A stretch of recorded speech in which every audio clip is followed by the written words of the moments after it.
G'day mates, it's Busta here, and I would like to give Best Fiends a shout out for sponsoring this episode. And you know, when you finish binging the latest riveting podcast on your list, there's always one lingering question staring at you in the face, right? Now what? Sure, you could surf the net and deep dive down the Wikipedia wormhole or something researching everything related to the show, but when your brain or your browser tabs are full to the brim like mine are, it might be time to take a break from it all and change the pace up a bit. And this is when I like to kick back and clear a few levels on Best Fiends. Recently, I've actually really enjoyed some of the levels and the puzzles, especially some of the boss levels. And I've actually played it a few times between recording sessions too, when I need to rest my voice and take a quick break, which has been a really nice way to play. And I think that's what I love about Best Fiends 2 the most. It's a fantastic boredom quencher, but also it's great for casual gameplay in moments of downtime throughout the day. I also love that more levels, events, challenges are always being added, so the game really never runs out of things to do. The game is free to download and has literally millions of 5-star reviews on the Apple Store and Google Play, which really doesn't surprise me too, because it's just a great little game that always leaves me with that just one more level feeling. So, download Best Fiends free today on the Apple App Store or Google Play. That's friends without the R. Best Fiends.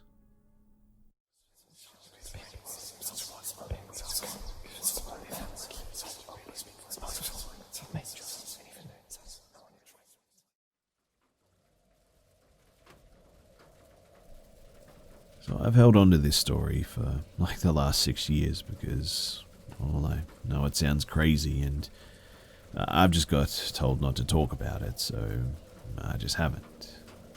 But now I want to share it with you guys to get it off my chest. So I went camping maybe 6 years ago with a now ex-boyfriend of mine. The campsite that we picked was beautiful too. We were able to drive in through some rough trails. The spot that we picked was next to some hiking trails that weren't very far from some natural hot springs and a huge waterfall too. We were in the middle of nowhere with absolutely nobody around us. We set up camp next to the car, went hiking, soaked in the hot springs, came back and we had some dinner. It was all just very normal. That is, until we woke up the next day.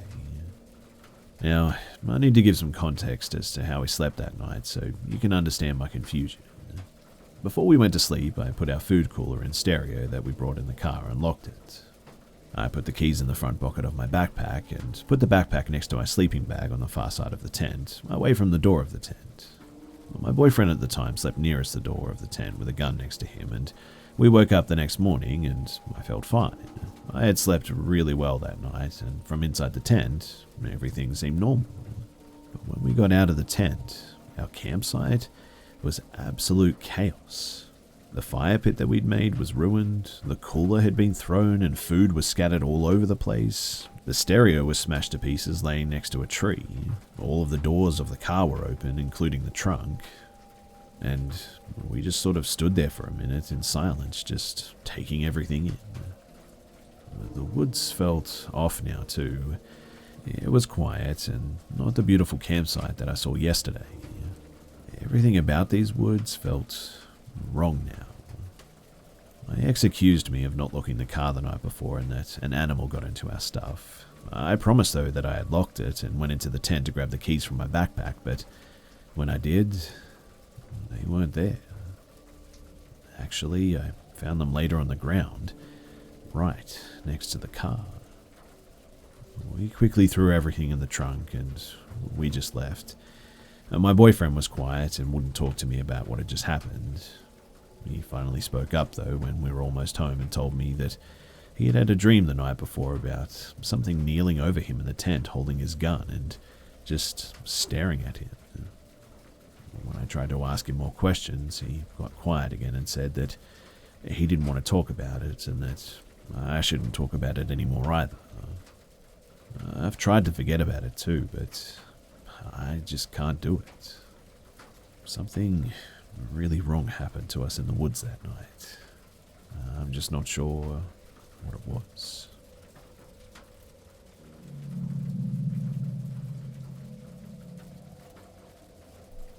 So for context, I was raised in a firmly Christian home. My mother and father are deliverance ministers, which is the Christian equivalent of like an exorcist. They would basically take time out of their schedule to help people who called with spiritual issues and, on occasion, cast out demons if the case was really bad. Because of where we lived too, there was quite a few people who had a screw or two loose, mostly because of drugs and gangs and stuff. Often the worst cases of demonic possession would get like 4 hours of chatting, anointing, praying, and casting out demons. Surprisingly too, almost everyone who came in for help got better and sometimes would even become good family friends. Amazingly though, many people who would have been deemed catatonic or schizophrenic would also make a full recovery and live stable lives. I know this is going to sound a bit weird too, but I'm a bit of a skeptic of this. A firm believer in Christ and the demonic, but this is some of my spooky childhood experiences that have stood out to me that I wanted to share with you guys. Like I said, I am a bit of a skeptic still, but anyway, this is what happened. So my childhood home, especially my room, was not a fun place to be after dark. It was a very odd room. Later in life too, I learned why it was actually designed the way it was. The house was actually meant to be built in the opposite direction, and my bedroom was a mistake in the house's design. This led the room to feel just really weird. For instance, the vent system extruded from the ceiling, and a section of the wall in the corner which protruded out with seemingly no reason just stood there. But the weirdest part for me was the sketchy built-in dollhouse. It was a closet that fit under the vent system, and because the way the room was designed, there was no light in the dollhouse walk-in closet. And two experiences in particular in that room have always stayed with me. Both of them scared me really badly as a kid, and I gave the reoccurring experiences, there were more than just these two, nicknames as I got older and moved out of the house. But the first one, I titled Mr. Blanket. So my first paranormal experience has to do with my blanket forts. The nickname Blanket Fort comes from the apparition's appearance. It was always covered under thick cloth blankets. Mr. Blanket would often appear late into the night, somewhere around 11 or 12 p.m. after I'd gone to sleep.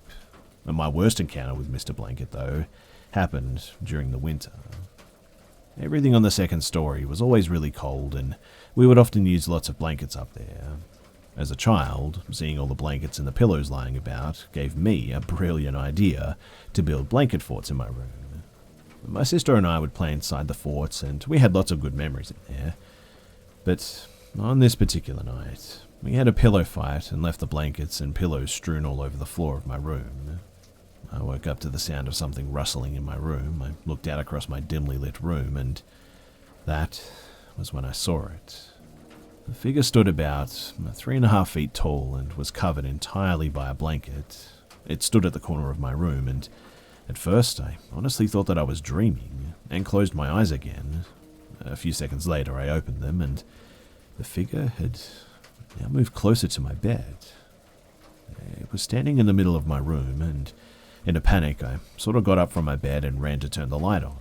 The room was flooded with light, and I turned back, and the figure that I saw was now gone. With only a blanket left on the floor where it stood, I sort of looked around, but there was nothing to find. I went to my parents, who were sleeping in the downstairs bedroom, and I asked if I could sleep with them that night, and told them about what I'd saw. They told me that it was just a dream, and I should go back upstairs and get back to bed. Turning the light off and going back to bed was honestly one of the hardest things to do as a kid.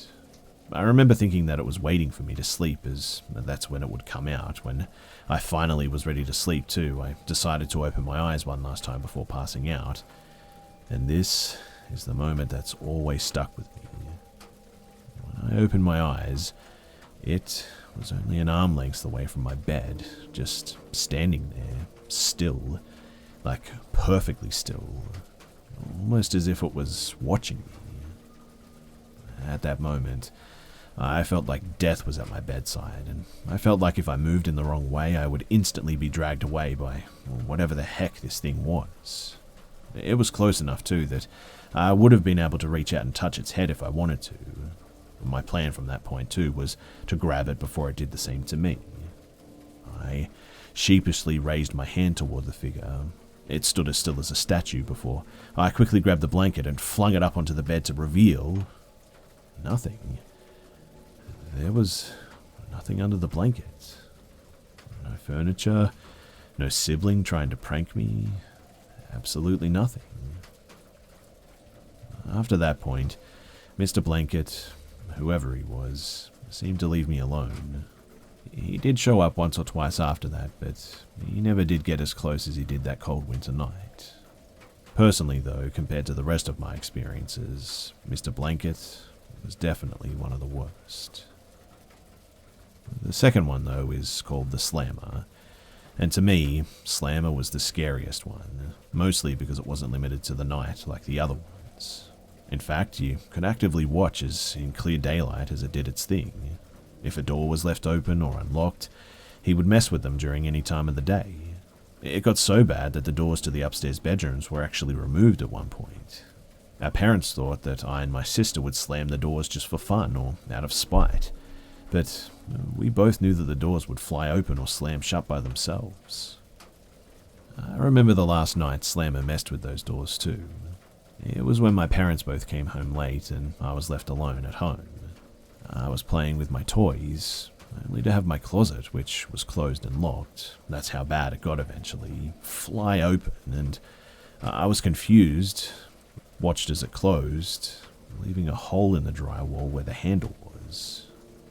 And to say that I was on edge would be an understatement. But then, real spooky stuff happened. All three of the upstairs doors opened and then slammed closed all at once. And right at that moment, my 10-year-old self decided that it was high time to do some demon hunting, and I prayed for protection over every room and kept reading of verses from the Bible until my parents got back. And at first, they were really ticked off. They had actually just reinstalled the doors and even added locks for this exact reason, but after I told them what happened and showed them the proof, a kid my age can't slam a door so hard that it breaks a drywall like that. They anointed all of the doors and casted the demonic spirits out of the house. What sticks with me is that after that night, I never had another demonic issue in my room ever again. I eventually moved too, and all of the paranormal stuff went away. My parents also stopped having deliverance sessions in our house after that point too, which I don't know if it's all related, but it could be, I suppose. Like I said at the start, I'm a bit of a skeptic when it comes to a lot of this stuff, but I've definitely experienced enough to know that all of this, it's definitely real.